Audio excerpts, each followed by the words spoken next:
निष्कर्ष में आपका स्वागत है। मैं हूं अलका सक्सेना। 7 अप्रैल को ये चुनाव शुरू हुआ था और अब आखिरी दौर में पहुंच गया है। 12 मई को अब आखिरी दौर का मतदान होगा। लोकसभा की महज 41 सीटों के लिए वोटिंग बाकी है। संभावित नतीजों के बारे में बोलते हुए नरेंद्र मोदी ने भारी जीत का दावा किया है। मोदी का ये दावा है कि वो अब तक की सबसे मजबूत सरकार बनाने जा रहे हैं। अगर बातों से कोई संकेत मिलता है तो मोदी दोनों ही तरह के संकेत दे रहे हैं। स्वागत है आपका, मैं हूं दिनेश गौतम। मोदी ने यह भी ऐलान किया है कि भारी बहुमत के बावजूद वो देश चलाने के लिए सबको साथ लेने की कोशिश करेंगे और नए साथियों के लिए दरवाजा खुला रहने का संकेत भी उन्होंने दे दिया है। मोदी का दावा कितना सच है? क्या राष्ट्रीय आम सहमति की सरकार इस देश की राजनीति में मुमकिन और व्यावहारिक है? आज इसी पर होगी निष्कर्ष में चर्चा और इसके लिए हमारे साथ जुड़ रहे हैं खास मेहमान। हमारे साथ सैयद फैसल अली साहब, ग्रुप एडिटर, सहारा उर्दू मीडिया, पूर्णिमा त्रिपाठी जी, सीनियर सहायक संपादक, frontline the Hindu group, Vibhakar हमारे वरिष्ठ पत्रकार, editor research and content, Jagdish Upasane साहब का हमें इंतजार है, वरिष्ठ पत्रकार, वो भी हमारे साथ इस चर्चा में शामिल होंगे। वाराणसी से प्रोफेसर बद्री नारायण हमारे साथ इस चर्चा में जुड़ेंगे। GB Pant social science institute Allahabad के हमारे साथ इस चर्चा में जुड़ रहे हैं और लखनऊ से अर्थशास्त्री प्रोफेसर अरविंद मोहन भी हमारे साथ कुछ ही देर में इस चर्चा में जुड़ रहे हैं। जो मेहमान हमारे साथ जुड़ चुके हैं सभी का बहुत स्वागत है। आइए देखें पहले आधे घंटे हम किस विषय पर चर्चा करने वाले हैं। पहले तो यह कि नरेंद्र मोदी का 400 से ज्यादा सीटें जीतने का दावा कितना सच साबित होने जा रहा है। और आगे बढ़ेंगे तो हम दूसरे सेगमेंट में चर्चा करेंगे कि क्या मजबूत सरकार होने के बावजूद भी सभी दलों के सहयोग की जरूरत होगी, क्योंकि मोदी ने ऐसे संकेत दिए हैं। तमाम चुनावी सर्वे और ओपिनियन पोल एक तरफ और नरेंद्र मोदी का दावा दूसरी तरफ। अब तक के सभी सर्वे और ओपिनियन पोल के नतीजे ये बताते हैं कि एनडीए साधारण बहुमत या उसके आसपास रहेगा, लेकिन मोदी दावा कर रहे हैं कि वो सारे रिकॉर्ड तोड़ देंगे। ये रिपोर्ट। लोकसभा चुनाव का लंबा सफर अपने आखिरी पड़ाव से महज चंद घंटे दूर है। तमाम दावों और सर्वे की सच्चाई आने में भी अब महज चंद रोज ही बचे हैं।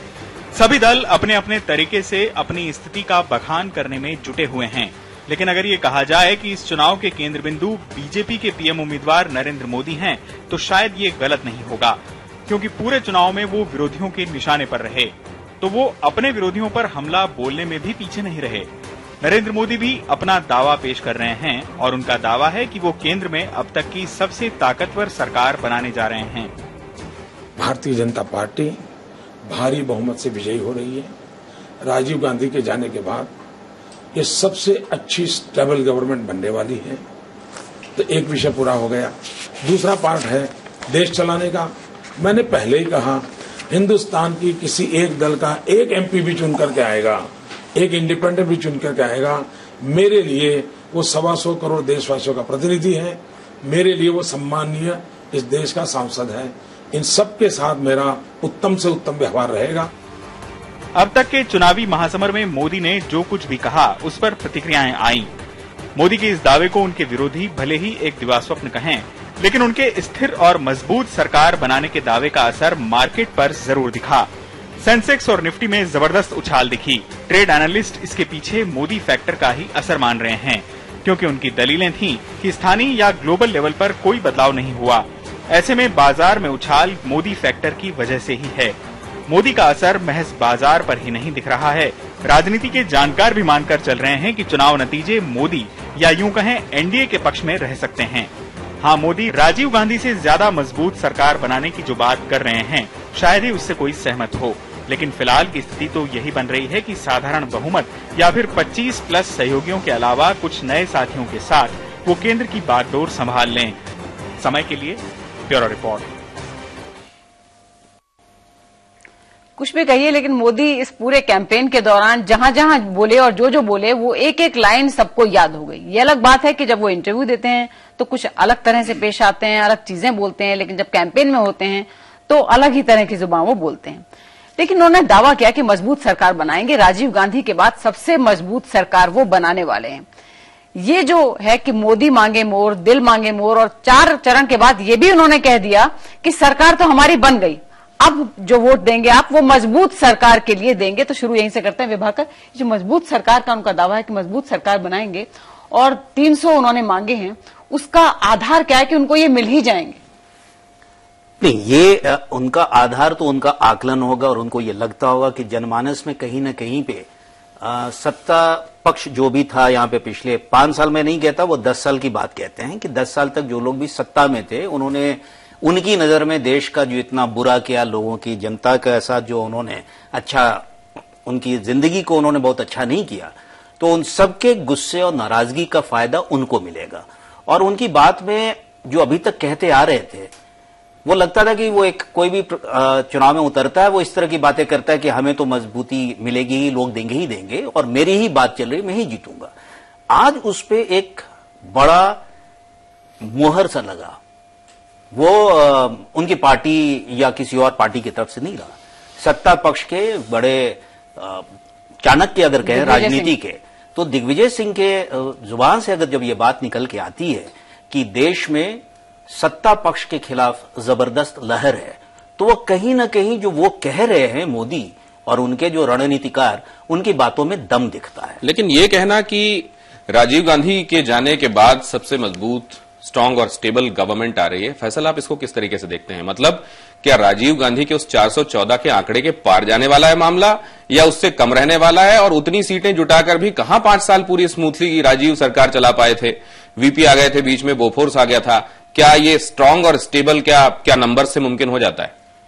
देखिए दिनेश, जब हमने भी बात की थी नरेंद्र मोदी से, तो उन्होंने यही बात कही थी कि हमको राजीव गांधी के बाद सबसे ज्यादा मजबूत सरकार आएगी और इतना बहुमत किसी को नहीं मिला होगा जितना हमको मिलने वाला है। तो एक तो यह है कि उनका आकलन क्या है, इसमें कोई दम नहीं लगता है। दूसरी बात यह कि अगर सरकार के स्थायित्व का बात करें कि कितनी स्टेबल होती है, तो स्टेबिलिटी के लिए जो सबसे बड़ा कंडीशन है वो आंकड़े ही हैं, और अगर उनको 272 से ऊपर का आंकड़ा मिलता है तो उनकी सरकार स्टेबल होगी, मुझे इसमें कोई शक नहीं लगता। लेकिन क्या 272 भी आ रहा है? 414 तो बहुत बड़ी बात है, 414 से ऊपर लाना तो बड़ी बात है, लेकिन क्या 272 से ऊपर भी आ रहा है? दूसरी बात है कि दिग्विजय सिंह की जो बात कही जा रही है कि दिग्विजय सिंह ने आज ये बात कही है, तो इसमें मैं कोई चीज नई नहीं देख रहा हूं, इसलिए इससे पहले और भी कांग्रेस के कई नेताओं ने इस तरह के संकेत दिए हैं और बातें कही हैं। एक दूसरी बात है कि बहुत स्वाभाविक है कि 10 साल की जो सरकार होती है, 5 साल में इनकम्बेंसी दिखती है दिनेश, तो 10 साल की जो सरकार होती है उसके खिलाफ एंटी इनकम्बेंसी ना हो, ये एक बहुत विचित्र सी स्थिति होगी। इसलिए उन्होंने एक जो सही बात है उसको रियलाइज किया है, लेकिन इस बात को अगर आप पूरा उनका की बाइट देखें तो उन्होंने उनसे जब बार बार पूछा कि कितनी सीट आएगी, तो उसके जवाब में उन्होंने कहा कि मैं सीटों का अंदाजा नहीं कर सकता हूं। हम ये मान रहे हैं कि सीटों का अंदाजा नहीं कर सकते हैं, का मतलब ये कि उनको बहुत कम सीट आएगी या बहुत ज्यादा होगी, दोनों स्थिति हो सकती है। अच्छा, लेकिन केंद्र में तो 10 साल हो गए, 10 साल की एंटी इनकम्बेंसी है, लेकिन हम राज्य में देखते हैं कि हैट्रिक बकायदा कई राज्यों की सरकारों ने, उसमें कांग्रेस की सरकार भी रही है और बीजेपी की सरकार हैट्रिक बनी है। लेकिन ये जो दिग्विजय वाली बात जो शुरू हुई, जो विभाकर कह रहे हैं, फैसल कह रहे हैं, ये दिग्विजय ने कहा कि हाँ सत्ता विरोधी लहर है, लेकिन ये नहीं कहा कि सत्ता विरोधी लहर का फायदा किसको होने जा रहा है। तो हम इसको ये क्या माना जाए कि सत्ता विरोधी लहर है, ये कह के वो एक्सेप्ट कर रहे हैं कि इसका मतलब मोदी जीत रहे हैं? नहीं, दिग्विजय सिंह ने जो ये कहा, वो कोई भी रियल पॉलिटिक का जो भी एक्सपर्ट है वो इस चीज को एडमिट करेगा कि 10 साल की एंटी इनकम्बेंसी और देश में जो माहौल गुस्से का दिख रहा है, इसमें कोई दो राय नहीं है, गुस्से का माहौल दिख रहा है, तो वो कोई भी ऑनेस्ट पॉलिटिशियन उसको एक्सेप्ट करेगा और दिग्विजय सिंह ने वही किया है।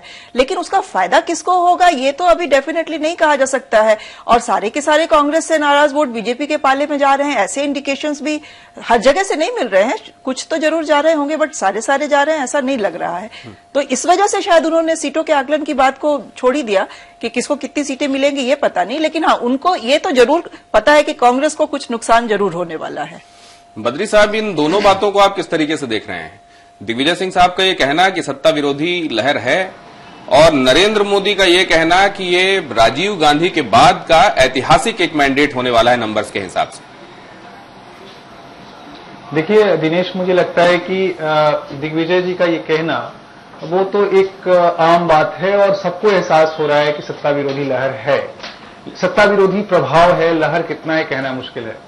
दूसरा, इस चुनाव पर दूसरी जो बात है कि इतनी सीटें आ जाएंगी कि हम स्टेबल गवर्नमेंट बनाएंगे राजीव गांधी की तरह या उसके बाद, इस पर सबको संदेह है। बहुत कम लोग हैं जिनको इस पर विश्वास। उसका कारण है कि जो अभी उनके सपने या उनकी उम्मीद को जो सच होना है वो बिहार और उत्तर प्रदेश, खासकर पूर्वांचल के वोटों पर होना है। और वहां पर जो हम लोग देख रहे हैं कि एंटी इनकम्बेंसी मोदी जी का अभी से ही शुरू हो गया, क्योंकि ये जाति का इतना ज्यादा यहां पर अभी भी जकड़न है या जो भी कहें, या प्रोग्रेसिव रोल है जाति का, कि जाति के आधार पर वोट दिए जा रहे हैं। अभी जो पिछले में जो चुनाव हुए और अभी जो होने जा रहे हैं, इन सब जगह पर जाति की चक्री चल रही है और उस चक्री में मुझे नहीं लगता कि इनके वो सपने पूरे हो पाएंगे, क्योंकि यहां अगर अच्छा नहीं करेंगे तो वो 220 भी पहुंचना मुश्किल हो जाएगा दिनेश। तो ये मुझे लगता है कि ये समझना होगा कि भारतीय समाज सिर्फ लहरों पर नहीं चला करती, उसके अपनी लेकिन बद्री, ये तो आपने जो मतलब जीत से पहले एंटी इनकम्बेंसी शुरू करवा दी। मेरे ख्याल से शायद आप कुछ बैकलैश कहना चाह रहे हैं कि ये है कि उन्होंने अपनी जाति का कार्ड खेल दिया। बहरहाल अरविंद, ये जो एक ऐतिहासिक भारतीय लोकतंत्र के चुनावी इतिहास में हम देखें तो 404 का आंकड़ा जो राजीव गांधी को मिला था वो ऐतिहासिक था। उससे पहले नहीं देखा, उससे बाद नहीं देखा, और उसकी वजह भी ऐतिहासिक थी कि पहली बार एक प्रधानमंत्री के पद पर रहते हुए इस तरह हत्या हो गई थी इंदिरा गांधी की। तो वो एक सहानुभूति जैसी लहर थी। उस लहर का इस लहर से कोई मुकाबला भी नहीं है। लेकिन ये बात भी कहना कि उसके बाद की सबसे मजबूत सरकार वो बनाएंगे, आपको क्या लगता है कि उसके बाद की मजबूत सरकार कहां तक के आंकड़े की बात मोदी के दिमाग में है? देखिए, मजबूत सरकार के लिए 414 की जरूरत नहीं है। संविधान में संशोधन करने के लिए उसकी जरूरत हो सकती है, लेकिन जहां तक मजबूत सरकार का सवाल है, अगर 272 या उससे ज्यादा आते हैं तो मेरा मानना है वो उतनी मजबूत होगी जितना 400 या 450 की सरकार होगी। तो निश्चित तौर पर कहीं बीजेपी के दिमाग में और नरेंद्र मोदी जी के दिमाग में यह स्पष्ट है कि उनको 272 का आंकड़ा चाहिए। जो आंकलन दिखाई पड़ रहा है इस समय, उससे लगता यह है कि उनको निश्चित तौर पर 240 जरूर मिलने जा रहा है और लगभग 30 इंडिपेंडेंट होंगे, फिर वाईएसआर और दूसरे सहयोगियों को मिलाकर के एक मजबूत सरकार बनाने की संभावना निश्चित तौर पर दिख रही है। भले वो प्री पोल अलायंस के आधार पर 272 हो या पोस्ट पोल अलायंस के आधार पर हो, लेकिन शायद नरेंद्र मोदी जी एक मजबूत सरकार बना पाएंगे। शेयर मार्केट भी आज जो इंडिकेट कर रहा है, ये कहा जाता है कि वो बैरोमीटर है इस तरीके के इवेंट्स को रीड करने का, वो इंडिकेट कर रहा है कि मोदी की और एक मजबूत सरकार आ रही है। ये क्या विभाकर साहब, लालू यादव जब बिहार के चुनाव में वो हुआ जिसको लालू को अंदेशा था, उनसे पूछा गया कि आप फिर क्यों कह रहे थे कि आपको तो इतनी सारी सीटें आने वाली हैं? उन्होंने कहा तो क्या करें, इलेक्शन से पहले ये कह दें कि कुछ नहीं आ रहा। तो क्या ये सीटों का प्रोजेक्शन इलेक्शंस के पहले, इसको कोई बहुत ज्यादा गंभीरता से नहीं लेना चाहिए? नहीं, देखिए, राजनेता आमतौर पे कभी सीटों के बारे में साफ साफ नहीं बोलते हैं कि मुझको इतनी सीटें आएंगी। वो कहते हैं कि हमें बहुमत की सरकार मिलेगी, और यही चीज उन्होंने कही है। मैं आपको, जब वो कहते हैं कि राजीव गांधी के बाद से अब तक की सबसे ज्यादा मजबूत सरकार हम देंगे, उसमें आंकड़ों का हिसाब ही सिर्फ नहीं है। 414 का वो दावा नहीं करते, दरअसल 84 के बाद की बात कर रहे हैं। 84 के बाद 89 से आप जितने भी चुनाव हुए हैं, उसमें कोई भी दल या प्री पोल अलायंस वाले गठबंधन, उन्होंने कभी भी 272 का आंकड़ा नहीं पाया है। ये पहली एक बुनियादी सच्चाई है। दूसरा, जब वो कहते हैं कि मजबूत सरकार देंगे, अगर आप उस समय से देखेंगे, एक कहीं ना कहीं पे गवर्नेंस के मामले में, स्थायित्व के मामले में आपने कमियां दिखी। 1989 का आपका सामने उदाहरण है। 1989 से 1991 के चुनाव के बीच में हमें 2 प्रधानमंत्री मिलते हैं, वीपी सिंह साहब, चंद्रशेखर जी। 1991 में जरूर एक स्थायी सरकार के तौर पे 5 साल तक नरसिम्हा राव साहब चलाते हैं, लेकिन आपने उसमें देखा कि पहली बार भ्रष्टाचार की एक लिबरलाइजेशन की पॉलिसी अच्छी मिली, लेकिन भ्रष्टाचार का 2 तरीके से मिला। एक जेएमएम ब्राइबरी कांड, जो आपको, हमें सब किसी को मालूम है, वहां से शुरुआत हुई। फिर यूनाइटेड फ्रंट के 2 आपको प्रधानमंत्री मिलते हैं। उसके बाद बिना 200 का आंकड़ा पार किए हुए 6 एक सिंगल पार्टी या प्री पोल अलायंस के आधार पे 15 साल, 16 साल, 1900 अगर मैं 98 से जोड़ूं, 16 साल तक हमारे पास सरकारें चली हैं, लेकिन सिर्फ जोड़ तोड़, ब्लैकमेल, और उसमें जिस देश का नुकसान हुआ है, जहां पे आपके पॉलिसी पैरालिसिस की बात होती है, जो खुद प्रधानमंत्री कहते हैं कि हम फैसले इसलिए नहीं ले पाते कि हमारे पास अलाइंस का दबाव होता है, तो उस संदर्भ में उनकी ये बात कही हुई है कि हम एक मजबूत सशक्त सरकार देने की स्थिति में होंगे। मैं नंबर पे जाना नहीं चाहता कि 220 पे रुकते हैं कि 240 पे रुकते हैं, वो हर किसी का अपना आकलन होता है। मेरा आकलन कहता है कि वो निश्चित तौर से, लेकिन 272 अगर पार कर जाते हैं तो उसे हम मजबूत मान सकते हैं, और वो हम मान सकते हैं वैसे। लेकिन यहाँ एक चीज मैं इसमें ऐड कर दूं, इन्होंने जो 84 के बाद का हवाला दिया है, तो हम ये चीज भूल रहे हैं कि जो क्षेत्रीय पार्टियां हैं, रीजनल पार्टीज है, उनका उदय ही पोस्ट के बाद 84 पीरियड में हुआ है, और उसके बाद से किसी भी पार्टी को इतनी मेजॉरिटी नहीं मिलने की वजह उन क्षेत्रीय पार्टियों का अस्तित्व रहा है। तो हम अब उन क्षेत्रीय पार्टी, वो रियलिटी है, दे बिकम अ रियलिटी। तो शायद इसीलिए 272 को रियलिटी मान सकते हैं, 400 को रियलिटी 400 को रियलिटी नहीं मान सकते हैं। 272 रियलिटी है, उसकी बात वो कर लेकिन ये सकते दो हैं। तरह की बातें समझ में आ नहीं रही हैं अरविंद साहब। एक तो ये कहा जा रहा है कि राजीव गांधी के वक्त जैसी स्थायित्व, मतलब उसके बाद की स्टेबल गवर्नमेंट हम देने वाले हैं। मतलब यह कि 5 साल सरकार चला लेने का नाम ही क्या स्टेबिलिटी है, तो वो स्टेबिलिटी तो फिर यूपीए सरकार ने 10 साल तक दी है। क्या फिगर्स, नंबर्स का ले आना स्ट्रेंथ है? तो राजीव गांधी जैसा स्ट्रेंथ तो वो ऐतिहासिक थी 414। तो फिर ये असल में मजबूती किस तरह की है? क्या बात है, वो कौन सा फैक्टर है जिससे मजबूती डिटर्मिनेट होती है, और वो कैसे मोदी दे पाएंगे? देखिए, बहुत महत्वपूर्ण सवाल आपने उठाया है। ये सिर्फ नंबर से मजबूती आएगी? 10 साल में हमने बहुत मजबूती देख ली, सारे नंबर्स होते हुए भी कोई निर्णय नहीं मिला। और जैसा विभाकर कह रहे हैं बिल्कुल सही है कि कहीं ना कहीं मोदी का एम्फेसिस एक अच्छी सरकार पर है जो गवर्नेंस देगी। और मुझे लगता है अगर गवर्नेंस देगी तो सपोर्ट किसी के लिए भी विड्रॉ करना आसान नहीं होगा। लेकिन जो बात पूर्णिमा कह रही है वो भी बिल्कुल सही है कि 84 के बाद का जो हिंदुस्तान है उसकी जमीन बदल चुकी है, और जो लोकल छत्रप है उनकी बहुत महत्ता है। लेकिन शायद ये इलेक्शन कुछ हद तक कुछ खास एरियाज में उन छत्रप की जो महत्ता है उसको थोड़ा कम होते हुए देखेंगे, लेकिन उनकी महत्ता है और आगे भी बनी रहने वाली है। तो मोटे तौर पर जब मोदी कह रहे हैं मजबूत सरकार, उनका इंडिकेशन एक फंक्शनल गवर्नमेंट से है जो देश को अच्छी सरकार दे सके। और पॉलिसी, मजबूत सरकार नंबर से नहीं होती, पॉलिसी वहां चलनी चाहिए, और सिर्फ नंबर नहीं, सबको साथ तभी लेके चल सकते हैं जब अपनी स्थिति मजबूत हो। बद्री, हमने खुद ये देखा यूपीए 1 और यूपीए 2 के बारे में कि पहले कम सीटें आई, 145 आई, उसके बाद 206 हो जाती हैं। उसके बाद पॉलिसी पैरालिसिस का जो दौर है वो शुरू होता है। उसके बाद हर बार कहा जाता है कि ये हो गया क्योंकि हमें पता ही नहीं था, एलाइज का प्रेशर था, वगैरह वगैरह। तो इसका मतलब सिर्फ नंबर नहीं है। और अब जो मोदी जो बात कर रहे हैं मजबूत सरकार की, और साथ में वो ये भी कह रहे हैं कि एक एक एमपी उनके लिए इंपॉर्टेंट है क्योंकि वो रिप्रेजेंटेटिव है। तो मजबूत सरकार को जो एक रीडिफाइन कर रहे हैं, तो हमें मानना चाहिए कि वो मजबूत सरकार दे देंगे, भले ही 240 भी आए। देखिए, मजबूत सरकार की इतनी चाह क्यों?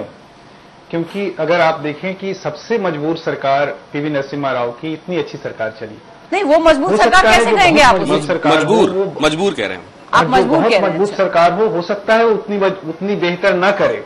तो एक तो मजबूती की चाह क्यों? दूसरा जो प्रश्न उठता है कि मजबूत बनाने के लिए आप पॉलिटिक्स को जो हम कहते हैं निगोशिएशन का आर्ट है, तो निगोशिएशन का आर्ट की संभावना हमेशा खुली होनी चाहिए। अगर वो नहीं होता है तो जो भी सरकार आएगी वो एक ऐसे अधिनायकवादी रास्ते की तरफ भी जा सकती है। मैं इस शब्द का इस्तेमाल करते हुए डर रहा हूं आपके चैनल पर, क्योंकि लेकिन मैं ये कहना चाहता हूं कि एक ऑथोरिटेरियन सरकार भी आ सकती है। मजबूर सरकार बेहतर होती है, कांसीराम जी के शब्दों में। तो हमें ये देखना है कि मजबूत सरकार को रीडिफाइन करना एक अलग चीज है कि ठीक है सब हम आपको रिस्पेक्ट देंगे, हर को हम सम्मान देंगे, लेकिन पहले ये सारे जो सपने हैं ये 16 के बाद ही तो सच होंगे कि क्या होने जा रहे हैं। अभी से उसके बारे में कुछ भी नहीं कहा जा सकता है। अलका, ये स्थिति है। बद्री साहब, सबसे पहले तो यह कि कल की बात को अन्यथा और बहुत ज्यादा दूर तक न ले जाएं। आतंक जैसे शब्द के इस्तेमाल के लिए मैंने आपसे विनम्र निवेदन किया था, तो इसमें डरने और शब्द के इस्तेमाल करने जैसी कोई बात नहीं है। अधिनायकवाद आप शब्द का इस्तेमाल करें, इसमें कुछ भी वैसा नहीं है जो आतंक जैसे शब्द की परिधि में आता हो, और उसको भी अन्यथा ना लें। वो एक बड़ा विनम्र निवेदन था। फिर भी अगर आप समझते हैं कि वही एप्ट है तो आप वैसा करने के लिए स्वतंत्र हैं।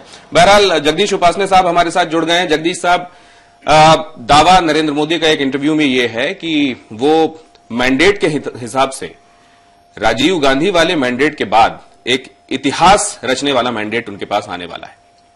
देखिए, मुझे लगता है ये दावा तो उनका अपनी पार्टी का मोराल बूस्ट करने के लिए, और उनको जो समर्थन दे रहे हैं उनकी पार्टी के अलावा जो लोग हैं, जो बहुत सारे ऐसे लोग हैं जो एक तरह का क्रेज मोदी को लेकर पूरे देश भर में देखने को मिल रहा है। मुझे वो दीवानगी का शब्द मैं उसके लिए ज्यादा ठीक समझता हूं। तो वो उनको एक मोरल बूस्टिंग तो है, लेकिन ये आत्मविश्वास मुझे ऐसा लगता है कि ये मोदी का जो ये कॉन्फिडेंस है वो उन्हें उनकी सभाओं से मिल रहा है। जो सभाओं में जिस तरह का स्पॉन्टेनियस रिएक्शन उनको मिलता है और जिस तरह वो जो इंटरेक्टिव सेशन चलाते हैं अपनी सभाओं में और उसमें लोग जिस तरह से पार्टिसिपेट करते हैं, तो उससे ये आत्मविश्वास मिल रहा है। ये दोनों फैक्टर है, एक तो मॉरल बूस्टिंग भी है, दूसरा एक कहीं ना कहीं ये कॉन्फिडेंस है कि वो अपने बूते भाजपा और एनडीए को उस ताकत में ले आएंगे कि वो एक ठीक ठाक सरकार चला सके। लेकिन उसके साथ ही अगर आप दूसरी बात भी सोचें कि भाजपा के नेताओं ने और मोदी ने भी कल ये इशारा दिया है कि भाई चुनाव की गर्मी में तो बहुत सारी बातें कही जाती है, चुनाव के बाद देश चलाना है और देश चलाने के लिए मैं सबका समर्थन। जगदीश जी, हम उस पे आएंगे, एक्चुअली कार्यक्रम के अगले हिस्से में हम उस पे आने वाले हैं, लेकिन अभी जिस कॉन्फिडेंस की आप बात कर रहे हैं, मुझे लगता नहीं कि कोई ये झूठा कॉन्फिडेंस है, मुझे नहीं लगता कि, क्योंकि देखिए वो जो जिस रिस्पॉन्स की आप बात कर रहे हैं, कोई भी राजनेता या हम लोग भी जब फील्ड में जाते हैं तो जमीन पर जो रियलिटी है उसको जो उसकी नब्ज सही पकड़ पाए वही राजनेता होता है, और जो रिस्पॉन्स मिल रहा है तो कॉन्फिडेंस पे हम लोगों को मेरे ख्याल से सवाल नहीं। उसके साथ एक बात और है, माने सिर्फ ये सभाओं का जो रिएक्शन उनको मिलता है वो भी नहीं है, वो एक फैक्टर तो है, लेकिन दूसरा एक फैक्टर भी है।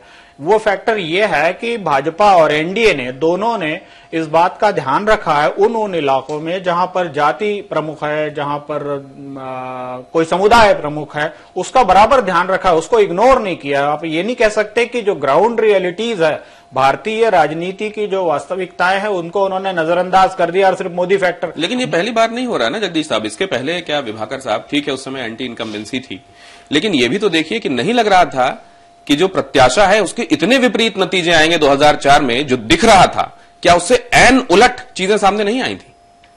नहीं, हमारा आकलन गलत हो सकता है, उन राजनेताओं का आकलन गलत हो सकता है। देखिए उसमें एक जो बड़ी जो बात थी वो उनका आकलन ही गलत था। जो शेड्यूल्ड टाइम था जब होने का, उन्हें लगा कि हम कुछ बहुत अच्छी, चूंकि जो राज्य 4 राज्यों के उस समय चुनाव हुए थे और उन्होंने उनकी सरकार आई थी जिसमें मध्य प्रदेश, छत्तीसगढ़ और राजस्थान शामिल थे, तो उससे उनको अंदर से आत्मविश्वास हुआ कि ये हो जाना चाहिए। और प्रमोद महाजन उस समय इन सारी चीजों के करता धरता हुआ करते थे, तो उनके एडवाइस पे ये पहले किया गया। लेकिन लोगों के मन में वो जो कुछ भी आपने अचीव किया, शायद आपने उसको कम्युनिकेट नहीं कर पाए। 5 महीने का डिफरेंस था जी, 5 महीने बहुत होता है, वही बात कह रहे हैं। 5 महीने बहुत होता है, 4 दिन की राजनीति में का फर्क हो जाता है मैडम, ऊपर से नीचे चीजें बदल जाती हैं। लेकिन मैं एक चीज जो कहना चाह रहा हूं कि इस बार अगर आपको लगता है कि ये आत्मविश्वास क्यों आ रहा है या संभावना क्यों लग रही है, जैसा कि पूर्णिमा जी ने कहा था कि जो 84 के बाद की जो मैंने बात कही कि जितने भी मजबूत क्षत्रप हैं उनका उदय हुआ और वो पावरफुल हुए वहां पे। अनफॉर्चुनेटली उनके लिए, इस पर अधिकांश के लिए, वो सारे के सारे पिछले 10 सालों में इसी सत्ता पक्ष के साथ किसी न किसी डायरेक्टली और इनडायरेक्टली जुड़े दिखे। और अगर वो नाराजगी इस सत्ता पक्ष के खिलाफ है तो उसमें वो भी शामिल हैं, और यही कारण जिसकी तरफ शायद इस तरह ना देखता हूं, क्योंकि मोस्टली जब इससे पहले अलग हो जाते हैं तो सत्ता पक्ष के ऊपर ही, सारी कांग्रेस के ऊपर ही ज्यादातर चली जाती है। मैं ऐड करना चाहूंगा कि जो विभाकर कह रहे हैं कि ये सारे जो क्षत्रप हैं वो कहीं ना कहीं सत्ता पक्ष के साथ जुड़े हुए थे, तो लालू प्रसाद यादव भी जुड़े हुए थे, लेकिन आप देख रहे हैं कि उनका राइज हो रहा है। तो इसलिए ये फिलॉसफी गलत हो सकती है कि उनके साथ जुड़े हुए थे एंटी इनकम्बेंसी जो कांग्रेस की है उससे वो भी प्रभावित होंगे। आप देखिए क्या हो रहा है सारे नहीं, इसलिए विभाकर कि हम लोग अभी तक जितनी बात कर रहे हैं सिर्फ आंकलन पे ही कर रहे हैं, और सारे आंकलन ये बता रहे हैं कि लालू कहीं ना कहीं उनकी राइज हुई है। जैसे अगर हम ये मान रहे हैं कि मोदी जी की राइज हुई है, मोदी जी को 400 सीट मिलेगी, वो भी आकलन है, किसी के पास लिखी हुई सर्टिफिकेट नहीं, आकलन ही होता है, आकलन नहीं है। दूसरी बात ये कि जब आपने कहा कि 4 महीने पहले इलेक्शन करवा दिया इसलिए कि मध्य प्रदेश में चुनाव हुए थे और दूसरी जगहों पे चुनाव हुए थे, उसी तरह की स्थिति अभी भी हुई है कि 3-4 महीने पहले जो चुनाव हुए हैं मध्य प्रदेश और राजस्थान और छत्तीसगढ़ में, वहां कांग्रेस स्वीप की है, बीजेपी स्वीप की है, तो ये माना जा रहा है उसकी एक हवा बनी हुई है कि उसी के प्रभाव में शायद इस चुनाव में भी उसी तरह का नतीजा आए, लेकिन ये कोई जरूरी नहीं है। और एकदम देख लीजिए जो बॉडी लैंग्वेज है, क्या इसको इस तरीके से समराइज कर सकते हैं कि कहीं किसी भी बात का कोई थंब रूल नहीं है? कोई थंब रूल नहीं। क्या नरेंद्र मोदी के इस दावे में दम है कि वो देश की अब तक की सबसे मजबूत सरकार बनाने जा रहे हैं? जनता ने ये कहा। हम लोग को जब जो बोल रहे हैं वो एक बार हम लोग को विश्वास करना चाहिए। हम लोगों ने सबको तो देख लिया, कांग्रेस का अमल में हम लोगों ने देखा कितने स्कैम हुए हैं, कितने स्कैम हुए हैं, इतना स्कैम तो कभी नहीं हुए। तो एक बार उनको हमको चांस देकर देखने में हर्जा क्या है? वो बोलते कि हम डेवलपमेंट करेंगे, पर वो स्पेसिफाई नहीं करते कि क्या डेवलपमेंट, किस अरीना में डेवलपमेंट। एक प्रॉपर, जैसे इवन डेटा अगर देखा जाए तो काफी सारी चीजों में डेटा थोड़ा सा ऑल्टर्ड है, डेटा स्लाइटली डिफरेंट है from what the real scenario is. जैसे कि विमेन नरिशमेंट, इन चीजों में गुजरात का जो डेटा दिया है बीजेपी ने फॉर मोदी सपोर्ट वो थोड़ा सा ऑल्टर्ड है, थोड़ा फॉल्टी है। तो उस हिसाब से डेवलपमेंट एवरी एरिया में होना थोड़ा मुझे डाउटफुल लगता है। 1000 में मुझे लगता है दम है और वो करेंगे, बिकॉज गुजरात के लिए भी उन्होंने बहुत कुछ किया है। ये मेरी अपनी फीलिंग्स है और जनता जैसा कि फ्रेंड सर्किल है, सब लोगों की यही सोच है। हम लोग जो बातचीत वगैरह करते हैं तो सब उनके सपोर्ट में ही है। रेत की पहाड़ है, रेत की बुनियाद है, रेत का महल बना रहे हैं मोदी जी। रेत का ये काशी है, यहाँ बाबा भोलेनाथ की नगरी है। इन लोगों ने धार्मिक पतन कर दिया है। हमारे यहाँ काशी के राजा महाराजा जो हैं, काशी नरेश, जब वो भी आते हैं तो यहाँ हर हर महादेव लगता है। और ये मोदी जी हर हर मोदी लगा रहे हैं। काशी का हर जनता आहत है। धार्मिक पतन किया है इन लोगों ने। आजकल जो चल रहा है सब पार्टी उसका पीछे लग गया। इसका कोई कारण हम अभी तक ढूंढ के नहीं पा रहा। ठीक है, इसलिए हमको दावा है कि अभी इस इलेक्शन में नरेंद्र मोदी जीतेगा। हाँ, कहीं ना कहीं है। See after seeing the Gujarat thing, okay, possible है and right now it's the best option. Like if we see comparatively relatively best है। आई वुडंट से कि सबसे अच्छा है, बट आई होप कि गुजरात का डेवलपमेंट जो भी हुआ उससे वो कुछ सीख ले, कुछ उन्हें पता चले वहाँ पे क्या फॉल्ट्स है। गुजरात में जो देख रहा हूँ, गुजरात में 14 साल हो गए मुझे, उस हिसाब से मुझे लग रहा है होना चाहिए। भारत में एक मजबूत सरकार बनाने की आवश्यकता है, लेकिन सांप्रदायिक ताकतों को नहीं जरूरत है। कोई कुछ नहीं कह सकता भैया इस विषय में, तो सब अपना अपना राय देता है, किसी के बारे में कुछ नहीं कहा जा सकता। आपकी राय में क्या है? हो सकता है, एक बार चांस दे सकते हैं।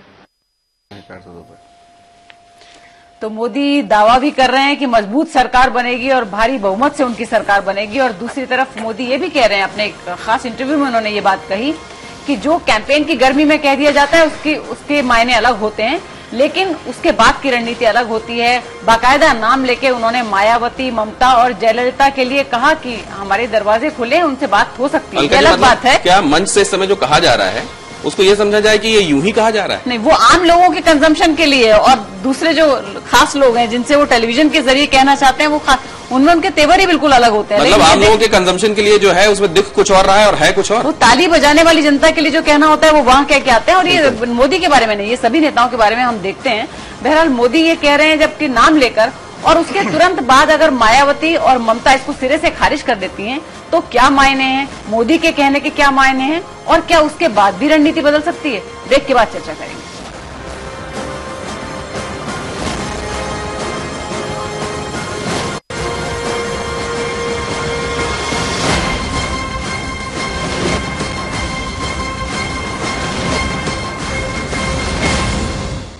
टॉप्स कॉर्नफ्लेक्स, अब इंडिया बनेगा और भी हेल्दी। हिंदुस्तान की शान, उर्दू का तर्ज बयान, समाज का आईना, हालात का तर्जुमान, आपके मसाइल आपकी जबान, खबरों की समझ, इंसाफ का कारवां, आलमी समय, सच की पहचान। हर दिन का स्टार्ट टॉप्स कॉर्नफ्लेक्स के साथ। टॉप्स कॉर्नफ्लेक्स, अब इंडिया बनेगा और भी हेल्दी।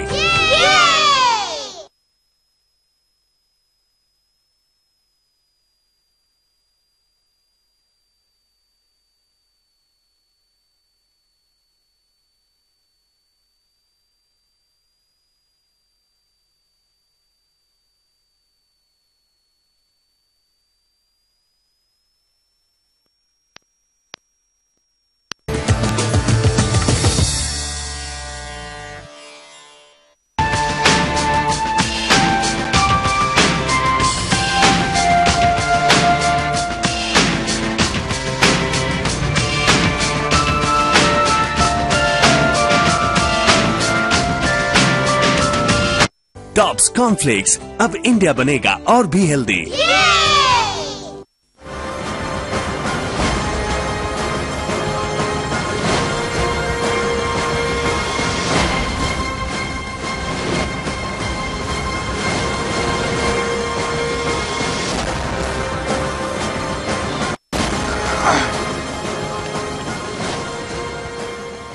चुनाव प्रचार के दौरान नरेंद्र मोदी विरोधियों के निशाने पर हैं, तो मोदी भी अपने विरोधियों के खिलाफ लगातार हमलावर रुख अख्तियार किए हुए हैं। लेकिन मोदी का कहना है कि प्रचार के दौरान विरोधियों की आलोचना का ये मतलब नहीं है कि वही स्थिति चुनाव के बाद भी रहेगी। यानी मोदी ने पोस्ट पोल अलायंस के लिए दरवाजा खुला रखने के संकेत दिए। इस बार लोकसभा चुनाव के लिए बीजेपी ने एनडीए का विस्तार किया। 25 दलों का गठबंधन चुनाव मैदान में मजबूती से चुनौती पेश कर रहा है। नई रणनीतियां बनाई गई और आलम ये है कि इस बार उन इलाकों में भी बीजेपी या सहयोगियों की गूंज सुनाई दे रही है जहां कभी उनकी कोई जमीन नहीं थी। पूर्वोत्तर भारत हो या फिर साउथ, नए सहयोगियों को साथ जोड़ने में मोदी कामयाब रहे। उन्हें पहले से ही इस बात का पूर्वाभास हो गया था कि चुनाव नतीजों के बाद एक ऐसी स्थिति बन सकती है जहां उन विरोधियों का भी साथ लेना पड़ सकता है जो कभी एनडीए के साथ थे, लेकिन इस बार उनकी विस्तारवाद का हिस्सा नहीं बन सके। लेकिन मोदी को यकीन है कि अगर ऐसी परिस्थितियां आती है तो वो नए साथियों की तलाश कर सकते हैं। इतना ही नहीं, बहुमत हासिल करने के बाद भी वो वैसे विरोधियों को साथ जोड़ने की कोशिश करेंगे। मान लीजिए मुझे कल 350 भी सीट मिल जाए मेरी पार्टी को, तो भी मेरा मत बनता है कि लोकतंत्र में सभी दलों का महत्व है, हमारे विरोधी दलों का भी महत्व है, हमारी गौर आलोचना करने वालों, तभी तो लोकतंत्र चलता है जी। सरकार चलाने के लिए नंबर तो देश दे देगा, देश चलाने के लिए मुझे सबका सहयोग चाहिए और मैं जितना कर सकता हूं करूंगा सबका सहयोग लेने के लिए, चाहे वो कम्युनिस्ट पार्टी के हो चाहे कांग्रेस पार्टी के हो। भाई देश चलाना अलग विषय है, सरकार चलाना अलग है। मोदी ऊपरी तौर पर एक राष्ट्रीय सहमति की बात कर रहे हैं जो इस देश की राजनीति में न तो संभव है और न ही व्यवहारिक। हाँ, वो सबका सहयोग मांगकर इशारा किस तरफ कर रहे हैं वो भी लोगों को पता है। चुनाव बाद अगर सरकार बनाने के लिए कुछ दलों के सहयोग की जरूरत होगी तो ये मदद उन्हें ममता, जयललिता, मायावती और नवीन पटनायक से ही मिल सकती है, क्योंकि जेडीयू के अलावा ये 4 दल देश के क्षेत्रीय शक्ति को संतुलित कर सकते हैं। इन दलों के नेताओं की अपनी मजबूरियां और कमजोरियां हैं जो उन्हें मोदी को या केंद्र सरकार को समर्थन देने पर मजबूर करती है। तो मोदी के लिए भी उनका सहयोग लेना मजबूरी है, क्योंकि अगर ये चारों दल मजबूत होकर सामने आते हैं तो मोदी के समग्र विकास एजेंडे को लागू कराने में मदद कर सकते हैं। हालांकि इन चारों दलों को मनाना मोदी के लिए आसान नहीं होगा, लेकिन मोदी खुद दावा कर रहे हैं कि 12 मई के बाद वो अपनी नई रणनीति का खुलासा कर सकते हैं। समय के लिए ब्यूरो रिपोर्ट।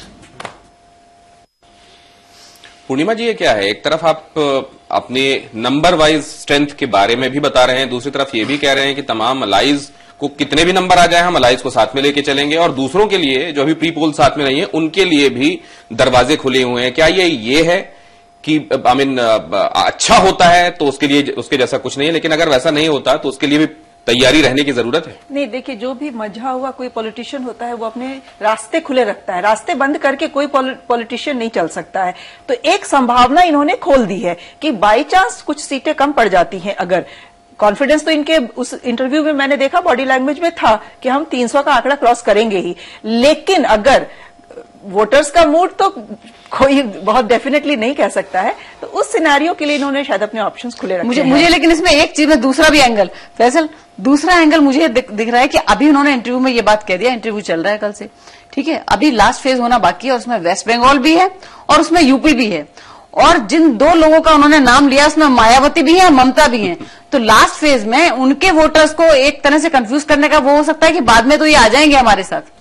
नहीं, बिल्कुल सही बात है। एक चीज जो पूर्णिमा कह रही है कि बहुत समझदार पॉलिटिशियन है, मुझे ये लगता है कि पिछले कुछ सालों में हम लोगों ने मोदी जी को बहुत ग्रो करते हुए देखा है कि गुजरात के चीफ मिनिस्टर से होते हुए जिस तरह की जर्नी उनकी रही है, तो कहीं ना कहीं उनमें बहुत समझ आ गई है। उनको ये भी मालूम है कि धरातल पे जो वास्तविकता है वो बिल्कुल अलग है और डायस पर से बोलना एक दूसरी बात होती है। पॉलिटिकल पॉस्चरिंग एक चीज है, लेकिन ग्राउंड रियलिटी अलग चीज है। अभी जो इस इंटरव्यू में उन्होंने कहा है वो कहीं ना कहीं उसी वोटर की तरफ वो इंगित कर रहे हैं कि देखो तुम इनको वोट दे दो, देना है दे दो, हालांकि ये मेरे ही पास आ रहे हैं, तो बेटर ये होगा हमारे पास आ जाओ। सबको ये पता है कि ये 9वें चरण का जो पोल है वो पूर्वांचल के उस बेल्ट में जहां शायद इनकी पकड़ बिल्कुल नहीं है, शायद वहां से इनको हो सकता है कुछ सीटें आ जाए। मेरे मित्र विभाकर कहेंगे कि आप देखिएगा रिजल्ट, हो सकता है ऐसी पॉसिबिलिटी हो, लेकिन ट्रेडिशनली वो सीट इलाके उनके नहीं है। और वेस्ट बंगाल की बात करें तो जाहिर सी बात है कि पूरी सीट जो है ममता बनर्जी के पास है, तो इसलिए उस वोटर को और उस सेगमेंट को एड्रेस करने की कोशिश की। लेकिन अच्छी बात जो यहाँ पे दिख रही है नरेंद्र मोदी की, कि जो नरेंद्र मोदी का एक बैगेज था और नरेंद्र मोदी को जिस तरह से लोग देखते थे, उसमें कहीं ना कहीं मैं चेंज देख रहा हूं। मुझे ये लग रहा है कि अब एक थोड़ा एकोमोडेटिव नरेंद्र मोदी दिख रहे हैं, जो सबको साथ लेने की बात कर रहे हैं। ये मेरे ख्याल से सत्ता की वजह से हो रहा है या पार्टीज के लिए अच्छा? इसको समझे जरा अरविंद, ये क्या है? ये hope for the best, prepared, be prepared for the worst है, या ये प्रैग्मेटिज्म है, ये मैग्नेनिमिटी है और कुछ ऐसा कि अब स्टेट्समैन बनने की तरफ वो चल पड़े? ये बहुत श्रूड प्रैग्मेटिज्म है। कहीं ना कहीं उन्होंने विंडो खोल दी है, उनको ऐसा संभावना बिल्कुल बनी हुई है कि शायद नए एलाइज की जरूरत पड़ेगी। और पहला कोशिश शायद यही है कि नए एलाइज के लिए, अगर आप कुछ समय पहले का भी इंटरव्यू देखें तो जो so called secular divide created था, जो लक्ष्मण रेखा अपोजिशन ने बना रखी थी, उसको ब्लर किया उन्होंने, ताकि कल को अगर कॉमन मिनिमम प्रोग्राम बनाना पड़े तो सबको एकोमोडेट कर सके। अब वो एक विंडो ओपन कर रहे हैं कि हम सबके साथ अलायंस करने के लिए तैयार है, उन विरोधियों के साथ भी जिन्होंने मेरे ऊपर तमाम तरीके के आरोप लगाए। लेकिन अरविंद, अभी जो हम यहाँ बात करते हैं उस पर भी मैं आपका कमेंट चाहूंगी कि ये विंडो जो उन्होंने 9th फेज से पहले जो ओपन की है, जो सीटें वेस्ट बंगाल की और यूपी की आने वाली हैं, और शायद यही वजह है कि ममता बनर्जी और मायावती ने तुरंत रिएक्ट किया, क्योंकि वो कंफ्यूजन नहीं चाहते अपने वोटर्स में। बिल्कुल, देखिए वहां उन्होंने दो कारणों से रिएक्ट किया। एक तो ये भी डर है, जैसा भी कहा जा रहा था, कि ऐसा ना हो कि वो वोटर बजाय इनके पास आने के सीधे बीजेपी में चला जाए, उस पॉसिबिलिटी को खत्म किया। साथ में ये अगर आज वो कहने लगेंगे कि हम साथ जाएंगे तो शायद उनका वोटर पूरी तरह छटक जाएगा, उसको प्रोटेक्ट करने की जरूरत है। लेकिन मुझे अभी नहीं लग रहा कि इन तमाम तरीके के बयानबाजी का कोई मतलब है। नरेंद्र मोदी के पार्ट पर उन्होंने विंडो खोल दी है, बाकी इसका रिएक्शन हम आज एक्सपेक्ट करेंगे तो ये उचित नहीं होगा। आइए, इसका एक और मायना निश्चित रूप से मुमकिन है और वो बद्री से हमें सुनने को मिलेगा। बद्री साहब, आपके मुताबिक उनकी इन बातों में क्या छिपा हुआ है? जो उन्होंने सबके लिए जो दरवाजे खोले हैं, इसके बारे में पूछ रहे हैं ना आप जी। मुझे लगता है कि देखिए, ये तो एक तरह से उन्होंने जितने पिछले चुनावी प्रचार में हर्ट किया है बहुत सारे राजनीतिक दलों को, उन पर मरहम लगाना भी है। और क्योंकि उन्होंने बहुत चुनाव प्रचार में वो जो कह रहे हैं ना, गर्मी में बहुत सी बातें कह जाते हैं, बहुत सारी बातें कही है, ममता की नाराजगी देख रहे हैं आप और बहुत सारे लोगों को, तो एक तो वो है। दूसरा ये है कि वो इस बात को महसूस भी कर रहे हैं, ऊपर से तो वो कह रहे हैं कि हमें बहुत, देखिए ऊपर से जो कॉन्फिडेंट दिखता है वो भीतर से कहीं कमजोर भी होता है, बहुत ओवर कॉन्फिडेंट। तो वो जो बोल रहे हैं उसके भीतर एक आप उनके चेहरे की भाषा पढ़िए, देह भाषा पढ़िए, तो एक तरह का फ्रस्ट्रेशन भी है उनमें, क्योंकि वो देख रहे हैं कि बहुत सी चीजें उनकी तरह से नहीं हो रही है। बिहार में वैसा नहीं हो रहा है जैसा वो चाह रहे हैं, ईस्टर्न यूपी में नहीं हो रहा है, तो इसलिए दूसरे दरवाजे खुले रखना जरूरी है ताकि वो दल उनको समर्थन करे। और तो ये जो राजनीतिक भाषा है उनकी, ये बहुत तरह के अर्थ अपने भीतर रखे हुए हैं। वो इस भाषा में भी बहुत अर्थ हैं। और पता है, मेरे ख्याल से ये जो बॉडी लैंग्वेज का जो फ्रेज जो चल पड़ा है, हम सब लोग बहुत इस्तेमाल करते हैं, ये भी बहुत ही कॉम्प्लेक्स है, क्योंकि इस बॉडी लैंग्वेज को सब लोग हम अलग अलग तरह से पढ़ते रहते हैं जगदीश जी। लेकिन अभी दो चीजें, हम क्या कह रहे हैं कि ये एक बहुत ही शूट पॉलिटिशियन की तरह उन्होंने कहा है कि लास्ट फेज के ये हैं, और कुछ हमको वोट अगर मायावती और ममता के मिल जाए तो क्या बढ़िया है। और साथ ही साथ एक मैसेज भी दे दिया, मरहम भी लगा दिया। इन दोनों पॉलिटिशियंस ने तुरंत रिएक्ट किया। क्या ये इन दोनों की भी श्रूड स्ट्रैटेजी है कि हम अभी रिएक्ट कर दें, अपने वोटर्स को रोक लें, लेकिन बाद में जरूरत पड़ी तो चले जाएंगे? नहीं, ये तो नेचुरल है। अब गठबंधन सरकारों का दौर चल रहा है और एनडीए अपने आप में गठबंधन है, 27-28 दल तो अभी से हैं उनके, और उनको जरूरत पड़ेगी तो वो कोई 25 हैं। तो अब थोड़ी सी अगर वो तो कह रहे हैं विंडो कोई खोल ले, कोई बहुत बड़ा काम उन्होंने कर दिया, ऐसा नहीं है। ये नॉर्मल प्रोसेस है, उसको उन्होंने आगे बढ़ाया है और वो कोई दूसरे चरण में बढ़ा नहीं सकते थे, वो अभी बढ़ा सकते थे। अब कहने की बात है, क्योंकि वो मैसेज अब से कन्वे होना चाहिए, एक बात।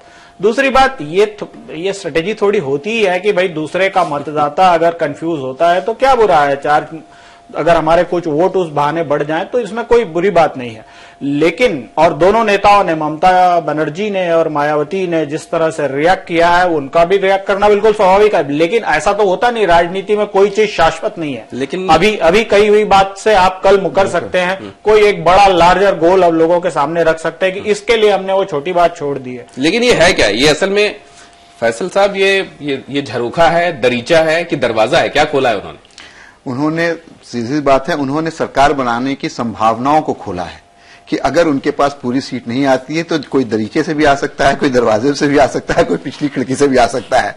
और जो वास्तविकता है हिंदुस्तान की सियासत की, उसकी तरफ इशारा किया है कि अगर हमको पूरी बहुमत नहीं मिलता है तो हमें भी किसी और दूसरी पार्टी की तरह परहेज या गुरेज नहीं होगा, जो हमारे साथ हाथ मिलाना चाहेगा। यहां तक कहा है कि एक एमपी भी आना चाहेगा तो आ सकता है। यानी कि वो बात भी जो थी कि BJP is a party with difference, वो भी कहीं ना कहीं समाप्त हो गई है। जैसे तैसे भी हो या जिस तरह से भी हो, इन केन प्राकेन तो सरकार बनानी है। और कहीं ना कहीं जो बद्री जी कह रहे थे कि ऊपर से कॉन्फिडेंस जरूर दिख रहा है, लेकिन अंदर से वो इस बात को रूल आउट नहीं करना चाहते हैं कि हमको सरकार बनाने के लिए जो चीज भी करनी होगी, जिसके साथ भी जाना होगा, जाएंगे और जाकर के सरकार बनाएंगे।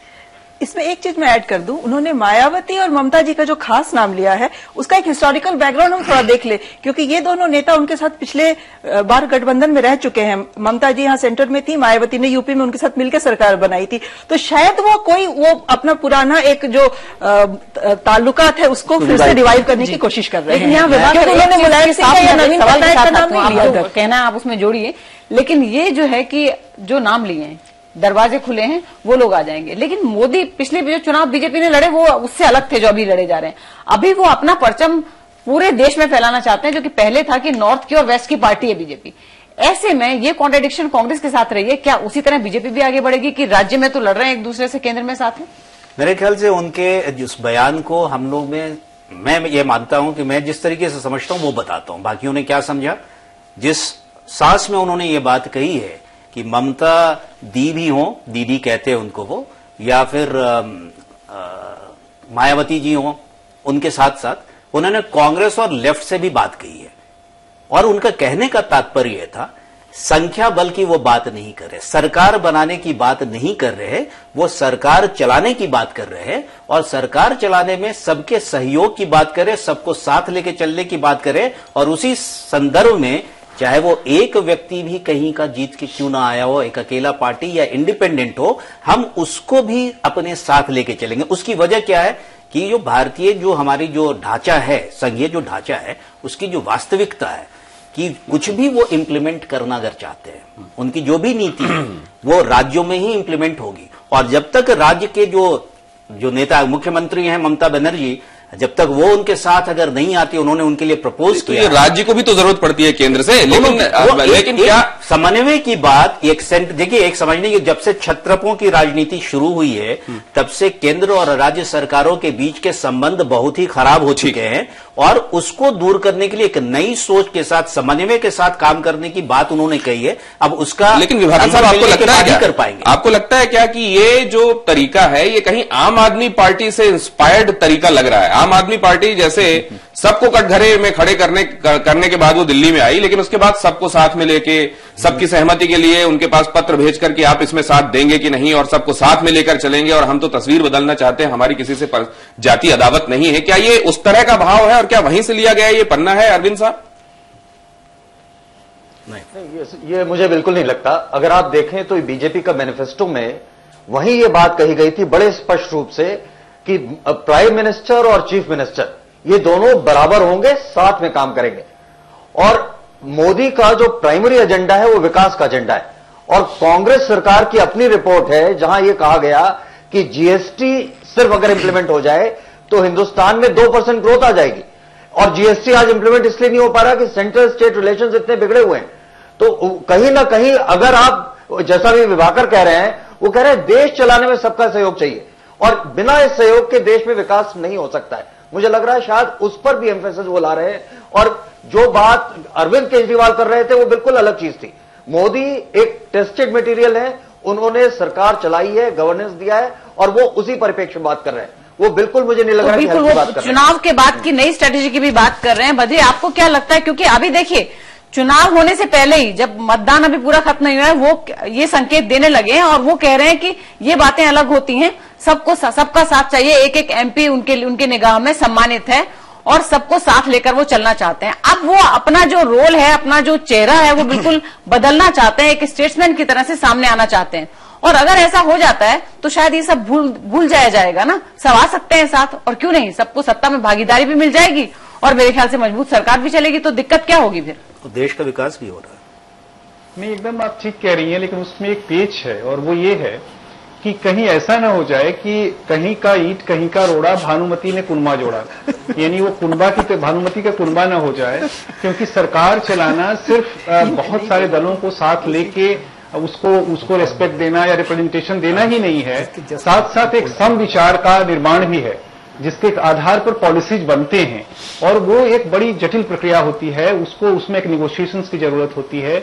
इसलिए मुझे नहीं लगता कि ये सब चीजें इतनी आसान है। दूसरी बात जो मैं कहना चाहता हूं कि वो चुनाव रोज रोज बदल रहा है, चुनाव रोज चेंज हो रहा है। यहाँ पे अभी आप बनारस के लोगों से भी पूछिए, तो इस प्रक्रिया में उनका भी फेस रोज रोज बदलता रहे ये जरूरी नहीं है, क्योंकि चुनाव बार बार। बद्री साहब, लेकिन एक बात समझाइए कि क्या ये जब आप कहते हैं कि भानुमति का कुनबा ना हो जाए, तो इसमें हेट्रोजीनस या होमोजीनस होने की शर्त सिर्फ कम्युनल और सेकुलर है क्या?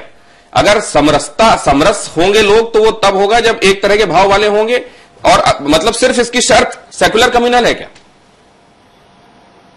नहीं, भानुमति कुनबा का मतलब ये है दिनेश जी कि देखिए, एक जो समरस जो होता है वो होता है, एक होल होता है, होल में फ्रैगमेंट होता है, और लेकिन होल भी अपने आप में फ्रैगमेंट होता है। लेकिन यहां पर क्या है कि जैसे अलग अलग होल्स ला करके आप एक जगह जोड़ दें और उससे एक पूरा होल ना बने, तो एक कहते हैं ना, खंड खंड में अखंड ना होकर के। लेकिन आप थोड़ी सी इसकी परिभाषा बदलिए। अब तो भानुमति का कुनबा ही चल रहा है पिछले कम से कम 2 दशक से, तो हम ऐसा कह सकते हैं कि 1 दशक से ज्यादा हो गया, बल्कि कि भानुमति का कुनबा ही चल रहा है और आगे यही चलेगा, यही एनालिस्ट का मानना है। दरअसल ये जो जिसको हम अभी भानुमति का कुनबा, वैसे तो देखा जाए तो कॉमन रेफरेंस में ये खराब माना जाता है कि कहीं का ईंट कहीं का रोड़ा, ना कोई विचारधारा एक है ना कुछ।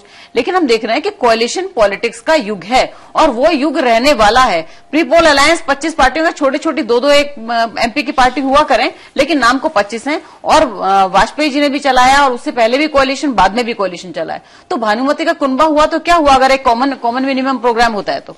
नहीं, इसमें कोई दिक्कत नहीं है। 80 के दशक के बाद हम लोग देख रहे हैं कि पूरे तरह से हम लोग कोलिशन इरा में हैं, और इन्होंने भी बात कही, कोलिशन इरा को इनकार नहीं किया जा सकता है। लेकिन दिक्कत वहां आ रही है कि जब पहले आपने ये कहा कि नहीं, हम तो अपने बलबूते पे कर लेंगे, हम सरकार बना लेंगे, लेकिन जब अब ये दिखने लगा 8वें फेज के बाद कि शायद आप नहीं आ पाइएगा, तो समरसता की बात भी हो रही है, उसके बाद एक तरह के विचार के लोगों को साथ लाने की बात भी हो रही है, कॉमन मिनिमम प्रोग्राम की बात भी हो रही है, अमित शाह का ये बयान आ रहा है। तो ये चीजें जो है ये कहीं ना कहीं विरोधाभासी हैं कि पहले आपने ये बात नहीं कही थी, अब आप ये कह रहे हैं कि नहीं, हमको तो कोई इतराज नहीं है। एक दूसरी बात ये कि हर चीज कहीं ना कहीं समरसता की जब बात करते हैं और इसकी बात करते हैं कि भानुमति का कुंभा जोड़ा, तो ये याद रखिएगा कि जब जब ये कुंभे जुड़े हैं तो हमेशा ये कहा जाता है like minded parties, secular parties. कितनी सेक्युलर है उस पर आप बाद में बात विवाद कर सकते हैं, लेकिन इनके साथ ये स्थिति नहीं है। थोड़ी सी विपरीत स्थिति है भारतीय जनता पार्टी के साथ और एनडीए के कोalition के साथ। कितनी लाइक माइंडेड पार्टीज को लाएंगे? इसलिए भी आपकी बात अहम लग रही है फैसल साहब, और खासतौर से विभाकर जी ने और अरविंद साहब ने जो कहा कि असल में वो सबको साथ में लेने की, क्योंकि बगैर उस कोऑर्डिनेशन के स्मूथ गवर्नेंस नहीं दिया जा सकता देश के अंदर संघीय ढांचे में। ऐसा लग रहा है कि अगर ये कहना जरूरी था ही तो आपने मैनिफेस्टो में तो इशारा कर ही दिया था। पूरे फेजेस समाप्त हो जाते तो आप उसको फिर से दोहरा देते। एक फेज रहते हुए अगर आप ये कह रहे हैं तो फिर सवाल उठना लाजमी है, लेकिन क्या मजबूत सरकार होने से ही देश का विकास होगा या सभी दलों के सहयोग की जरूरत है? जनता जिनसे हमने बात की उनमें से लोगों का ये कहना था। दम तो है वो, जितना इधर चुनाव का आगे से इतना क्या बोलता है कैंपेन किया है, उसमें तो देख रहा हूँ, जनता भी उसका साथ देख रहा हूँ टीवी में। आज क्या देखिए, तो आएंगे उसके ऊपर मालूम पड़ेगा। सबको एक होना तो चाहिए, लेकिन वो सब सपोर्ट करे तब की बात है। सब लोग नहीं, उनकी पर्सनल जो बीजेपी ही मतलब उसमें जैसे तृणमूल है या और भी गठबंधन की जरूरत नहीं है। तो खिचड़ी बनी है, खिचड़ी अगर वो आ गई तो फिर बहुत गलत होएगा, क्योंकि फिर उसमें बहुत खरीद बहुत ज्यादा होती है, क्योंकि भ्रष्टाचार फिर ज्यादा फैलेगा। मैं तो चाहूंगी सिंगल हो बिल्कुल, ताकि वो खिचड़ी सरकार बिल्कुल नहीं चाहिए। सिंगल हो ताकि अच्छे से वो काम कर सके, नहीं तो फिर दूसरे लोगों के साथ मिक्स करके होता है तो फिर वो हम अपना पावर ले लें तो वो टेंशन की वजह से देश का काम नहीं हो पाता है। मजबूत सरकार से, डेफिनेटली मजबूत सरकार से। आप दल मिला के करने से वो इधर भागेगा वो उधर भागेगा। एक मजबूत सरकार दरकार है। आप अपने घर में लीजिए, घर में अगर मजबूत अगर हेड नहीं होगा तो घर नहीं चलेगा।